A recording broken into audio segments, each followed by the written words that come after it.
لەگەڵ بەڕێز فازڵ میرانی بەرپرسی دەستەی کارژێڕی مەکتەبی سیاسی پارتی دموکراتی کوردستان گفتوگۆکەین لەسەر ئەو بارودۆخە تازەیە کە ئێستا لە هەرێمی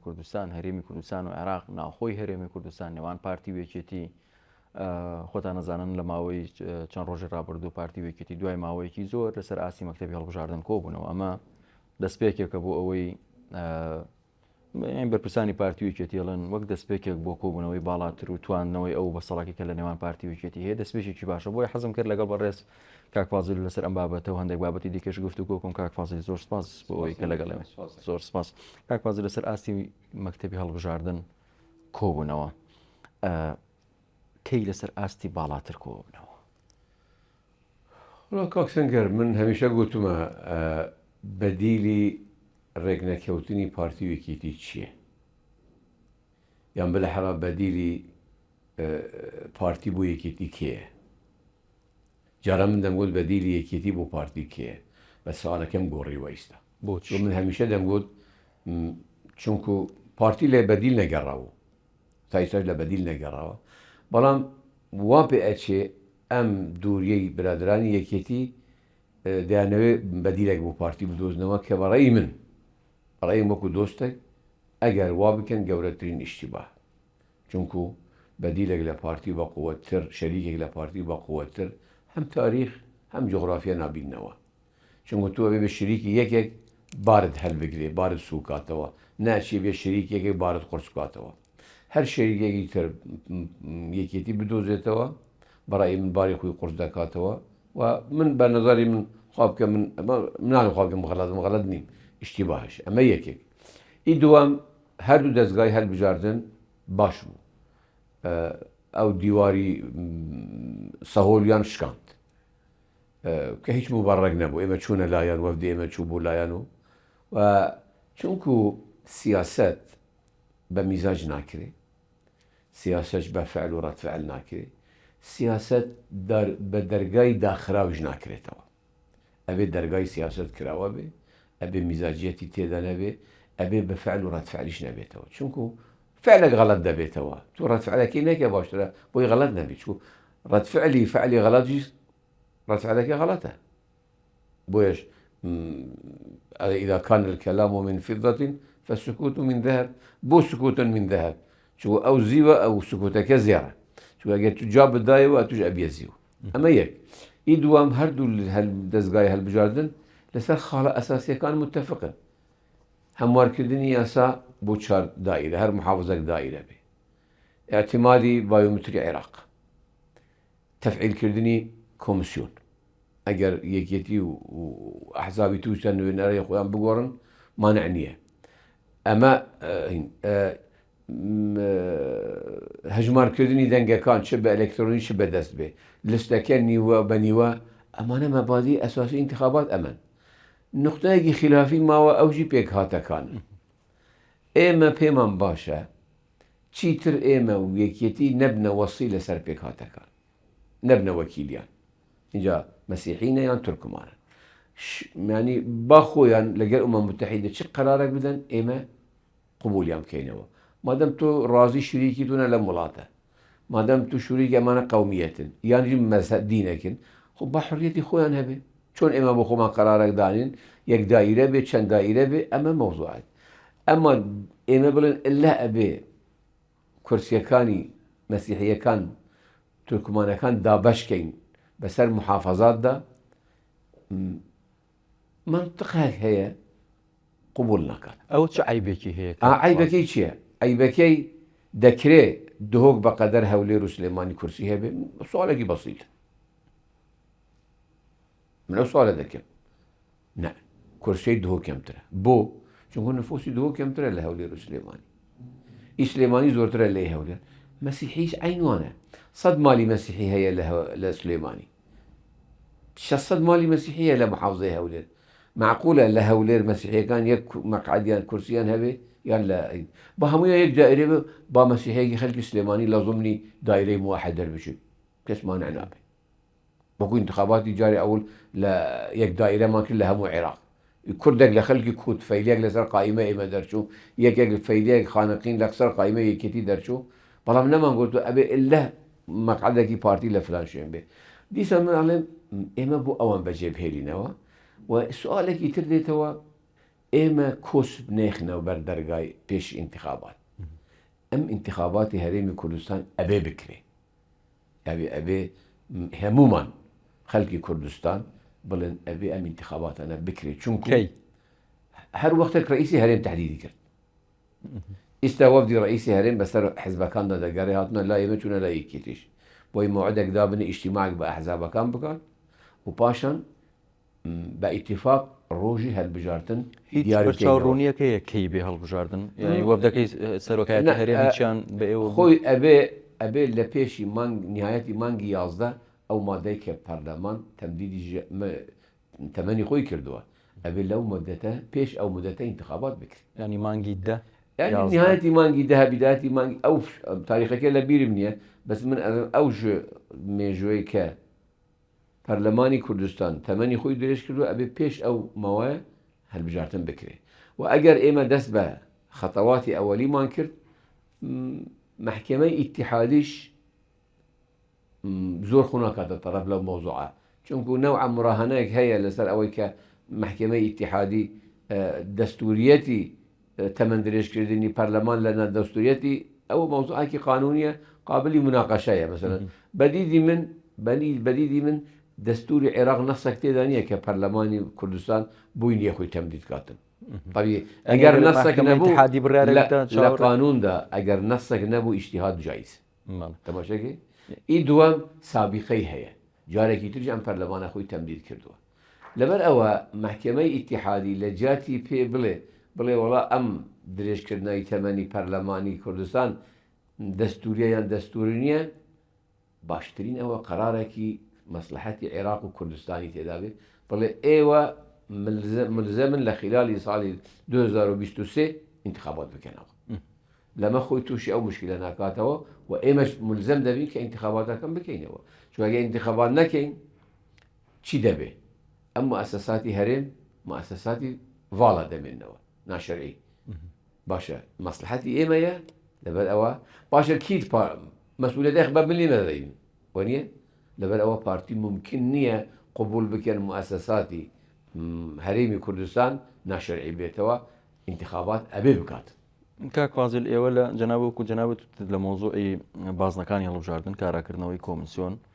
تۆماری دەنگدەران ژمارنەوەی دەنگەکان پارتی نەرمینوانندەوە و ئێستا تا ڕادێک ڕێکەوتون لە مۆزوعی پێکاتەکانە پارتی ئامادەیە نەرمی بنوێنە وەک بابەتەکانی دیکە نەرمیەکە چییە؟ هەنی من سوالێک ئەبێ لە پێکاتەکان بکەینەوە من لە بیدایەتی قسەکانی خۆ کاسەنەی گوتم دەکرێت ئێمە لە جیاتی ئەوان قسە بکەین یان دەکرێت ئێمە لە جیاتی ئەوان ڕای بدەینەوە ئەخر یەکێتی وا ناڵێ یەکێتی شتێکی دیکە دەڵێ کاک فازل ئەو پێکاتانێک کە ئێستا لە پەرلەمانن تەمسیلی پێکاتەکان ناکەن تەمسیلی پارتی دەکەن قەینەکە قسەی پارتی دەکەن شتێکتر هەیە من بەش بە حاڵی خۆم لەگەل ئەوە دامە پاش ئەم انتخاباتانە حکومەتی هەرێمی کوردستان کە پارتی وێگێتی دەستە باڵایە تێدا ئیحسائێکی مەسیحیەکان بکەن لە کوردستان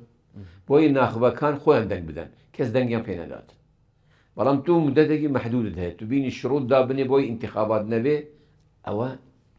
قابلی قبول نییە شروط لە وەختی خۆدا باشە مثلا ئێمە انتخاباتانە بکەینەوە پاش انتخابات بێن لەگەل ئەم ئەندامانی پەرلەمان نە بەل پێک ئەدی باشە سبەینی خەڵکێک بێت بڵێ وڵا پارتی یەکێتی تەمسیلی هەرێم ناکەن پێمان خۆش دەبێ ئەدی ئەم خەڵکە چۆن بووە مندوبی ئەوان لە پەرلەمان ئەمە حزابی تورکمانی و مەسیحی ئەو هەستە بۆ پێکاتەکان دروست بووە تەمسیلیان دەکەن خۆیان ممەسلی لە ئەحزابەکانیانن خۆ ئەگەر لە پەرلەمانجی بڵێ ئێمە دەنگمان پێدابێ یەکێتی پێیاندابێ بەڵام قەواعدی حزبەکانیان لە مؤتەمەراتی خۆیان خەڵکێکی تورکمان دەنگ بە ئەحزابی تورکمانی داوە خەڵکێکی مەسیحی بە دەنگی بە ئەحزابی مەسیحیش داوە تو بۆ شەرعیەتی ئەوان بێخی ڕەبت کەی بە تەمسیلی ملەتی خۆیان ئەمە چارەسەر ئەبێ ئەم کێشەیە لە نێوان پارتی وێکێتی لەسەر پێکاتەکان کاک فازل ئەگەر شەرتێکی تعجیزی نەبێ ئەرێ وەڵا پێش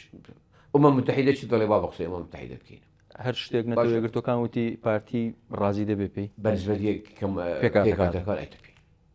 ئەرێ وڵا ئێمە مسبقاً پێکاتەکان و ئەمە متحیدە بگنێ هەرچ قەرارێک ئێمە پێ ڕاست زۆر باش کاک فازل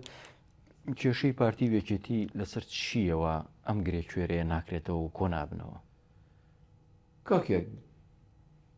مەشاکیلەکانی پارتی وێکێتی من نامەیە برینەکانی کۆن نوێ بکەمەوە. ڕێی مشکلەی ئێمە کەمە زۆرن کۆنە، مشکلەی ئێمە کۆنە گەڕێتەوە بۆ ئەوەسەدەی شەستەکان. بەڵام لە دوای 98 لە حقیقەت ئەم مشکلە بەرەبەرە ئارامتر بوو بەو تێگەیشتنی لە مابەینی سەرۆک مەسعود بارزانی و بەڕەحمەد مام جەلال هەبوو. ئێستا ئەو شێوە تەفاهم و لێک تێگەیشتنە نییە. طبیعی ئاشکرایە ئێمە هیچمان لێ نەگۆڕەوە، مەرجعی ئێمە هەر عین مەرجعەوەی کە لەگەڵ مام جەلال تەفاهمی دەکرد. بەڵام مێسوودی مام جەلال تەعاملی لەگەڵ ئێمە ئەو مێسوودە نەماوە. تەماشاکی لەبەر ئەوە برادرانی یەکێتی ئازادن چ قەرارێک بۆ خۆیان بدەنەوە، بەس حەقەژی بزانن مەسەلەن ڕێبازی مام جەلال چی بووە، کەمە لە ڕێبازی بارزانی ئەوەندە لە ڕێبازی مام جەلال نابێت لەسەری بڕۆن. مام جەلال بە حزوری ئێمە و ئەندامانی مەکتەبی سیاسی یەکێتی وتی پێیان وتی من جارێکی تر لەگەل ئێرە تێک نادەم. تەماشاکی باسی سەری ڕاشی دەکرد. خۆ ئەوێ پێڕەوی لەو ڕێبازە بکەنەوە. پەیڕەوی لێ ناکەن کوڕەکانی مام جەلال ئێستا؟ بەدیدیم ئەگەر پەیڕەوی لێ بکەنەوە ئەم مەشاکلانە ڕوونادە. ئەو مامەڵەیە یان ئەو تێگەیشتنی کە سەرۆک بارزانی لەگەڵ خواڵەخۆش و مام جەلال هەیبوو لە چارە سەرکردنی کێشەکانە ناتوانن لەگەڵ کوڕەکانی مام جەلال ئەو تێگەیشتنە دروست بن. کاک فازیل، من لەگەڵ کەلیمەی ناتوانم نیم. من مەسەلە زەحمەتە من بە مەسەلەتی ئینگلیزی هەیە ئەڵێ ئیگزێری زویل دێری زوی. ئینسان ئیرادەی هەبێ ڕەغبەتە شتێک بکاتەوە ڕێگەی بۆ دەدۆزێتەوە. کورد گوتنی ناڵێن دزوو ساحب ماڵ بوو بە شەریک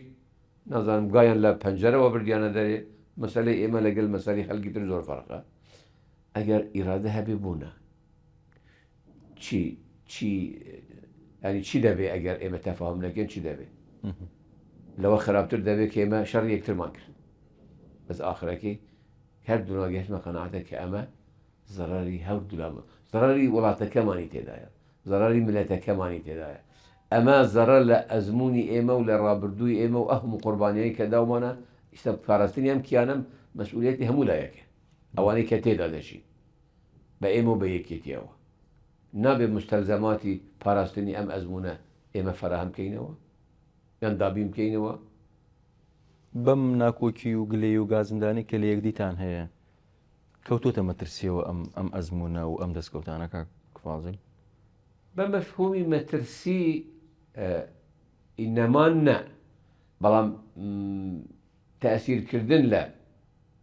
بوارەکانی تری ژیانی خەڵک و خەدەمات و عەلاقە لەگەڵ بەغداد بۆ میسالێک بوندین هەرەشەکانی دەوروبەری ئێمە. ئێمە لە سویسرانین، لەم لایە وەزعی سووریایە، لەم لایە وەزعی عێراقە، لەم لایە وەزعی پەکێکە و تورکیا، لەم لایە وەزعی ئێران و ساڕوخ و معارەزەکەیتی. باشە ئێمە گە لە ناوخۆشماندا یەک نەبین تەبیعی بارمان قورستر دەبێت. ئەگەر هەمومان ملدەینە بن بارەکە ئاسانترە لەوە یەکەیەکێ ملی بدەنێ بەر کەڕانێ هەر یەک لە ئێمە بە تەنیا پێ هەر نەگیری. کاک فازیل، ینی چەند جارێک موعیدی کۆبوونەوە دیاریکرا لە نێوان پارتی وەکێتیە، کۆبوونەوەکان هەڵەوەشایەوە بەو بیانووی کە یەکێتی نیشتیمانی کوردستان گلەیی لە پارتی هەیە بەوەی کە دەستوەردان لە کێشە ناوخۆیەکانێکە بە تایبەت ئەوەی کە پەیوەندی بە ڕێزلااو و شێخجەنجیەوە هەیە. ئێوە چۆنێکێتی دڵنیاکەنەوە کە ئەو بابەتە پەیوەندی بە ئێوە نییە؟ ئەگەری چیە کاکە سەنگەر، مقاتعەی یەکتر کارێکی ڕاست نییە لە سیاسەتدا. عەرەب دەڵێن نەختەلیف وەلاکن نەشتەمێ. ئەمە بە مقاتعە حەل نابێ، ئەمە بە دانیشتن یا بەرەبەرە هەموو مەشاکلان لە جەلسەک حەل نابێ. ئیستا فەرموو هەردوو لیژنەی هەڵبژاردن دانیشتن، چوار خاڵی گرنگیان ئیتفاقیان لەسەر کردووە.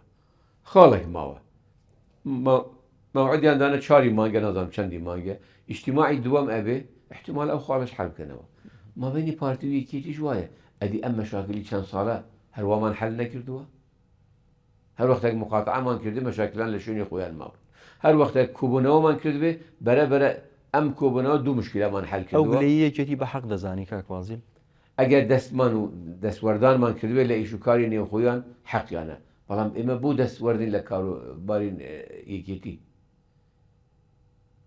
بابەتی لاهور شێخجەنگی پارتی هیچ پێویستی باشە ئێمە بۆ تەفزیلی لاهور لەسەر کوڕەکانی مام جەلال بکەین، چی لاهور لەوان باشترە مەسەلەن نامێت تو شتێک تەفزیلی سەر بگەێەوە گلەیەکێتیە لە ئێوە گلەیەکێتیە لە ئێوە ئەخر بە قسەی گلەیمان لەگە بێن مساڕەحەمان لەگەڵ بکەنەوە باشترە لە دوورەوە گلەی بکەنەوە، بەڵێن کاکەتێ لە فلان شوێن تەدەخل کردووە لە ئیشوکاری ئێمە ڕجاکەم وازی لێ بێنەوە من ئەوسا بووی ئیزبادێکی من نەم کردووە یان ئالێ باڵێ کاکە من کردووە ببووەرە وەڵی بەدەستی من نەبووە یان من نەبوومە یان برادێک کردوێتی، بەڵام بە مقاتعە ئەو بۆ خۆی دەڵێ منیش بۆ خۆم دەڵێ ناگەنێت. مادەم باسی کوڕەکانی مام جەلال و لاهور شێخجەنگیت کرد ئەو خۆی وەکو هاوسەرۆکی یەکێتی ناساندوە ئێستا کاک فازیل پارتی ئامادەی وەک هاوسەرۆکی یەکێتی مامەڵی لەگەڵ بکە؟ بەتەسەوەری من ئەو مۆزوعە حەسم بووە لە محکمەی بەغدا و لە مفۆزەی بەغداوە کە هاوسەرۆک نییە؟ علاقەتی بەیەکی قیادەیەکی تێ مشکلەی پارتی نییە بەڕاستی ئەنە مامەڵەکردن لەگەڵ یا ئێمە معاملە لەگەل ئەوان دەکەین کە لەگەل مندا بنیشن ئەویش بەرحال قیادەی تازەی یەکێتی ئەوانە تەرەفن لەگەل ئێمە لەگەل ئەوەندا دەنیش. زۆر باش کاک فازیل ینی ماوەیەکی زۆرە کە یەکێتی بەشداری کۆبوونەوەکانی تیمی یەکێتی بەشداری کۆبوونەوەکانی ئەنجومەنی وەزیران ناکە جەنابەت ڕەنگە بزانیت ترسێک لای خەڵک دروست بووە کە بگەڕێنەوە سەردەمی دوو ئیدارەی پارتی وەک حیزبێکی سەرەکی و کاریگەر چی ئەکات بۆەوەی ئەم باڵین ئەمە ڕوونەدا لە کوردستانە پارچەکردنی کوردستان باڵێ ئەرێ کوردستان ملکی پارتی و یەکێتی بەتەنایە بەشێکیان بینی خۆیاندا خەڵکی تر نییە بۆ خڵاوی کوردستانە ئەدی نە پارتی و نەیەکێتیەکان چۆن ڕازی دەبن وڵاتەکان بەش بێتەوە مابینی دوو حیزبدا ئەمە یەکێک پارتیەویشە ناکات. دوو منیش ڕئیس وزەرا بم وەزیرەکانی من نێنە کۆبوونەوەی ئەنجومەنی وەزیران بەڵام لە وزاراتی خۆی داوام بکاتەوە ئیمتیازاتی خۆی وەربگرێ قەراراتی خۆی بداتەوە معاشەکانی خۆی وەربگرێ بەڵام تەنها نێتە کۆبوونەوەی ئەنجومەنێکی وەزیران کە خۆی ئەندامە تێدا نییە لە دنیادا شتیوە. وەختی خۆی برادرانی گۆڕان ئەوانە ئیزرابیان کردو و معلمەکانیان بەڵام نیو معاشان وەردەگرت منیش گوتم کاکە باشە مادەم نیو معاش وەردەگرت نیو داوامش بکەنەوە وایە دنیا حەق تو لە ئەمریکا لە ئەوروپا چەند سعات ئیش دەکەی بەقەدەر ساعتەکانی ئیشەکەت موچە وەردەگری ئەگەر 8 ساعت وەربگری معاشی 8 ساعت وەردەگری بەڵام ئەگەر 4 ساعت ئیش بکەی معاشی 4 ساعت وەردەگری. تعلیقیان لەگە گوتم بابە حەقیقەتە کاک ئێوە نیو معاش وەردەگرن بەڵام دەوامیش ناکەن دەعەلاقە وەرن نیو وەرن لە جیاتی 4 دەرس بڵێ 2 دەرس بڵێ کاکی معلم و منطقی من ڕاسترە لە دنیادا کاکە سەنگەر قوەتی منطق هەیە و منطقی قووەت هەیە. قوەتی منطق هەیە مادەم ئێستا لە حزبی ئێمە لە یەکێتی یەکێک سێ کۆبوونەوە حاضر نەبێ ئابوونەوە نەداتەوە دیسپلێنی نەبێ محاسبە ناکرێ خب وەزیرێک لە ئیجتیماعی مەجلیس وزەرا حاضر نەبێ خۆی ئەندامە تێدا وەنیە ئابوونەکەی خۆشی نەداتەوە مشتەهەمەی تێدا نەکاتن بەڵام لە عین وەخت ئیمتیازاتی هەبێ هەموو کەس دەڵێ ئەمە شتێکی ڕاست نییە. ئەگەر تۆ سەر وەزیران باید چیت داکرد کاک فازیل؟ الحەمدولillah من سەر وەزیران نیم دەزانی من سەر وەزیران بان بە وەزیرەکان دەوت ئەبێ ئەوە بێ لە کۆبوونەوە حاضر بن ڕای خۆتان لەناو کۆبوونەوەی ئەنجومەنی وەزیران ئەدی بۆ تو ئەندامی ئەنجومەنی لە جیاتی لە دەری قسە بکەی وەرە لەناو ئەنجومەنی وەزیران قسە بکەوە خۆ تەنها پارتی و یەکێتی نییە خۆ گۆڕانژی تێدایە خەڵکی تریش تێدایە وەرن طرحێکتان هەیە لەسەر حکوومەت لە ئەنجومەنی وەزیران ئەنجومەنی وەزیران مەرجع بۆ حەلی مەشاکلی حکوومەت وەنیە ئەمەتان بە فەرمی بە یەکێتی و تۆ کاک فازیل کە وەزیرەکان و کاقوبات بگەڕێنەوە وەرن لێرە کێشەکانی خۆتان پێویست ناکە پێیان بڵێن کاکێ ئەرکی خۆیەتی باشە جەنابەت مەسئولی لە هین لە ڕۆداو ئەگەر کاک ئاکۆ پێت نەڵێ وەرە دەوامی خۆت نایدەوە سوالێک لێ دەکەم دێ مەجبوری بێ بۆ چوتم ئەمپلۆی ئێرەی تو مۆزەفی ئێرەی معاش لێرە وەردەگری پێویست ناکە پێت بڵێ وەرە ئینسان ئەگەر وەزیرێک ئەرکی خۆی ئیشی خۆی نەزانێ باشە چۆن وەزیر دەبێت من ئەگەر لەگەڵ وڵاتێک دەکات ئەگەر تۆزە نیگەرانیم هەبێت لە کاگا کۆ و تۆزە عاجز بم و لە ماڵەوە بم ئیش مەکە استقالە بتن ئەوتان بەیەکێتی وتووە؟ نا ئێمە بەو زمانە لەگەی ڕقسە ناکەینەوە ئێمە تەماشاکی ئێمە تا بە نەرمی مەشاکلی خۆمان حەل بکەین پەنا بۆ شێوەی تر نابینەوە چونکو مەسئولیەتێکمان هەیە سوبەی هەرچی لە وڵاتە بە قەومێ هەموویان گلەی لە پارتی دەکەن هەموویان لێ کاک مەسعود برا گەورەیە ئەو تەحملی مەسئولیەکە برادەرە وایان گوتە بە منیان گوتی ئەرێ کاک مەسعود بۆ فواناکەوانەکە وتم بۆ گوتو برا گەورەیە گوتم ئەرێ کاکە لە ماڵدا خەڵک بە قسەی برا گەورە ناکە گوتی با گوتم ئێوە بۆ بە قسەی کاک مەسعود ناکە مادەم برا گەورەیە مەسئولە ئێوەش بە قسەی بکەنەوە بۆ چوونی بەڵام بۆ برا گەورەی تەنها بوو مەسئولیت بەبێ حقوق بە ئەرک ئەوژی معقول نییە بۆ چوونی سەرۆک بارزانانی لەباری ئەو پەیوەندی خراپی پارتی وێچێتی چییە کاک فازڵ؟ سەرۆک بارزانانی دائیمەن نیگەرانی ئەم ئەزمونەیە نیگەرانی وەزعی خەڵکی هەرێمە دانی ئەو بۆیەژی زۆر خۆی نەکردووە تەرەف لە مشکلە هەر بۆ ئێمەمانای بەجێشتووە. کاک فازڵ جارێک گوتت کە کاقوبات نیو پارتیە ینی نیوەی کاقوبات پارتیە بەڵام کاقوبات ئێستا تووڕێیە لە پارتی قوباتیش خۆی تۆڕەکە گوتم وەرە بابە تو بۆ خۆ تۆڕایەتی تو خۆ نێجوانجی ئەوشا گوتم بابە نیجوانجی نیوەی خەلکە نیوەی ئێمەیە نیوەی یەکیتی خۆن ڕئیسی وزەرا ڕئیسی حکومەتێکی ئەو حکومەتێک بە نیوە نییە خۆ نیوەی ئێمەیە نیوەی ڕئیس وزەرای ئێمەیە نیوەی نایب ڕئیس وزارەژی ئێمەیە ئەمە نەمگوت نیوەی تەنزیمی پارتیە برادرانی لە ناو یەکێتی و تندرەوەکان وستیان کاک قوبات تەحریکەنەوە تێم بگان گوتم کاکی من خۆ ئەگەر تۆ نیو پارتی بە من ئەوەندە غەشیم و ئاشکرات کەمەوە بۆ خەڵک بەقەدەر عمری دوو خەباتم کردووە من ئەشکرات ناکەمەوە بەڵام کە تو نائب ڕئیس وزەرایی نیوەی حکومەتەکە نیوەی توی منە جا ئێستا ئەو نیوەی نەماوە لە ناو ماوە لە ناو حکومەت ماچووە نایب ڕئیس وزەرا خۆشی ئەڵێ من نایب ڕئیس وزەرا نەیگوتە من نایب ڕئیس وزەرانی ئێمەش نەمان گوتە نایب ڕئیس وزەرانیە بەڵام ئەگەر ئێوە ئیعلام بکەنە نایب ڕئیس وزەرانیە و مەوزوعێکی ترە ئێمە نایکەین. زۆر باش کاک فازڵ لە ماوەی ڕابردوو سەرۆکی هەرێمی کوردستان چەند جارێک ینی هەوڵی دا بۆ ئەوەی هەمووان لەژێر چەتری سەرۆکایەتی هەرێمی کوردستان هەوڵێکی تری لە ڕێگای بۆ معلومات ئەمەش هەوڵێکی دیکە هەیە لای جەنابتان بوون لای یەکێتی بوون لەگەڵ سەرۆکی پەرلەمان کۆبوونەتەوە دەچنە لای لایەنەکانی دیکەش هیچ بەنیاز هەن لە ماوە سەرۆکایەتی هەرێمی کوردستان کۆبوونەوەی لایەنەکان ڕێک بخات بەدیدی ئێمە ئەم چەترایی هەمویانە سەرۆکاتی هەریم تەنایی پارتی سەرۆکی هەرێمی پارتیە بەڵام سەرۆکاتی هەرێم تەنایی پارتی نییە خەڵکی خەم وڵاتەیە بوونی هەمومان پێکەوە لە بن ئەو چەترە شتێکی سروشتیە ئەگەر ئەوە نەکەین لەکێ کۆبینەوە ناچینە لای یەکتر ئەچین لە دەرگای هندێکماندا من کە لە دوای انتخابات ویستم سەردانی هەموو حزبەکان بکەن چوومە لای یەکێتی هندێک حەزم وڵا پێویست ناکەم بێنە لای ئێمە بەس سەرۆکی هەرێم ئەو شوێنی هەمومانە هەمووان ئەتوانین لەوێ کۆبینەوە قسەی خۆمان لەوێ بکەینەوە و سەرۆکی هەرێم درێغیش نەکردووە بەڕاستی ئەو دیپلۆماسیەتی کاک نێچیروان دەکاتن هەر لە دوای ڕفراندومەوە تا ئیستا و لە ناو حزبەکاندا هەمومان ئومێدەکمان بەو هەوڵانە هەیە چونکو ئەو هەوڵە خزمەتی هەدەفێک دەکاتەوە کە لە ساڵحی هەموماندایە ئەوەی پێخۆش ئەوەی پێ ناخۆش بەس لە ئاخرەکە مەسلحەتی تێدایە. لە ماوەی ڕابردوو سەرۆکی هەرێمی کوردستان لە میونشن بوو ژمارەیەکی زۆر دیدار و کۆبوونەوەی هەبوو سەرۆکی حکوومەت لە چەند کۆنگرەیەکی دیکە دۆستەکانتان کە دێنە ئێرە هەمویان پێتان دەڵێن کە یەکگرتوو بن و کێشەکانی ناوخۆتان چارەسەر بکەن لە پارتی دیموکراتی کوردستان ئەمەتان چەند ینی وەکو بە هەند وەرگرتو وەکو هۆشداریەک دەیبینن. ئێمە گەرتو بگەڕێەوە ئێمە لە ساڵی لە دوای ڕێککەوتنی 11 ئازارەوە تا ئیستا ئێمە دائیمەن ئەمەمان لەبەر چاوگرتووە ئێمە کە مامجەلال و ئەوە بەڕەحمەند هاتنەوە ناو پارتی هەر لە پێناوی ئەو یەک هەورێزی ئاورێزی بووە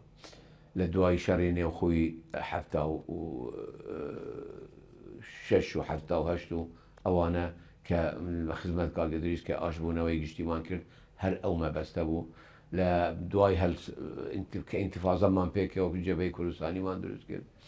لە دوای شەڕی شومی نێوخۆی دووبارە لە 98 جەنابی سەرۆک بارزانانی و بەڕەحمەتی مامجەلات لە واشنگتۆن کە ئاشبوونەوەیان کرد و ئەوەمان هەمومان ئەومان لەبەر چاوە ئەگەر ڕاستگۆ بین لەگەڵ خۆمان و ملەتەکەمان ئەگەر ئەوە نەبن چ دەکەی؟ دۆستەکانتان زیاتر لە خۆتان خەم یەک ڕێزیانە کاک دۆستەکانمان بەرژەوەندی خۆیانژی تێدایە لەبەر ئەوە بەس سوالێک هەیە منطقە دۆستەکانی ئێمە لە ئێمە حریستر بنسەر ئەوە عیبێکی گەورەیە بۆ کورد چەند منویستم ئەوە بڵێم خۆت وتێت بەڕاستی من خۆم شەرم دەکەم ئەگەر سوبای ئەمریکیەک یان ئینگلیزێک یان فەڕەنسیەک لە من حریستر بێ لەسەر یەکڕێزی یان هەورێزی حەزابە کوردستانەکە من شەرم بە خۆم دەکەم. ینی بینی پارتی وکێتی ئەوەندە خراپ بووە کە بە تەکلیفی خەڵکی دیکە کۆ ببنەوە ئێمە ئیشتەش ئەتوانین خۆمان دابنیش و تا خۆشمان خۆمان دابنیشن باشترە لەوەی خەلکێک تەکلیفمان لێ بکات. کاکوازی لەسەر عێراقیش دووسێ پرسیارێک دەکەم لە سەرەتای دەست پێک یا بڵین دروستکردنی حکوومەتی تازە و بە سەرۆکاتی بەڕێز محەممەد شاه سوودانی پارتی وەگەڵێک گەشتبینێکی زۆری پێوە دیار بوو ئێستا شەروا بیرەکەنەوە. وەڵاهی من خۆم تا عقلیەتی حکومڕانی عێراق نەگۆڕێ قەت گەشتبین نەبوو سەد معاشمان بدەنێ پارەمان بۆ بنێرێنانی بەڵام عقلیەتەکەیان هەر عقلیەتی جاران بێ من گەشتبین نین چونکە ئێمە مشکلەمان لەگەڵ نە سوودانیە نە مالیکیە نە عەبادیە نە عادل عەبدولمەهدیە نە ئەیاد عەلاویە نە هیچ کەسێک مشکلەمان لەگەڵ ئەمەیە طریقەی عقلیەتی حکومڕانی عێراق ئەمەی بەسەر عێراق هێناویەتی نەک بەسەر ئێمەش بەسەر عێراقش ئیستا لە 2003ەوە بە هەزاران میلیارد دۆلار واردی عێراق هەیە نە میزانی عێراق چوە فەرقە لە مابەینی میزانی و مابەینی وارد ئیستا لە ئەهوار تو واز لێرە بینە لە ئەهوار هێشتا منداڵی عەرەبی عێراقی لە خانووەکانی بە چیمەند دروست دەکەنەوە لە هەوارەکان مەدرسە نییە لەبەر ئەوە شێوەی حکومڕانی لە عێراق شێوەیەکی غەڵەتە کەفاءاتی انتخابی لە شوێنە انتخابی دانانێن ئەو نظامی عقلیەتی خەڵق قبول نەکردنجی شتێکی ترە ئەوانە پێ حەز ناکەن کورد ببێ بە شتێک هەر وەختێک لەم عقلیەتە تەحرر بوو مەشاکلی ئێمە هەیە ئەو عقلیەتە ئێستاش هەیە لە حکوومەتی تازەش هەیە کاکە نخبەکیان لە پەرلەمانن خۆ پەرلەمان لەسەر کورد شت ئەکسەریەت تعبیرەکەنەوە دەرباز دەکەن باشە ئێمە لەم وڵاتە بە ئەکسەریەت و ئەقەلیەت ئیتفاقمان نەکرد بە تەوافق بە شەراکەت بە تەوازن هەرجو ئەوە ئەکسەریەتن سەد ئەندام پەرلەمانی نام هەبێت لە بەغدا لە 329 کەس 229 کەس لە وڵایی ترەوەن ئەکسەریەت و تەجروبەشمان هەیە بێژگە لە دووبارەکی شومی خۆمان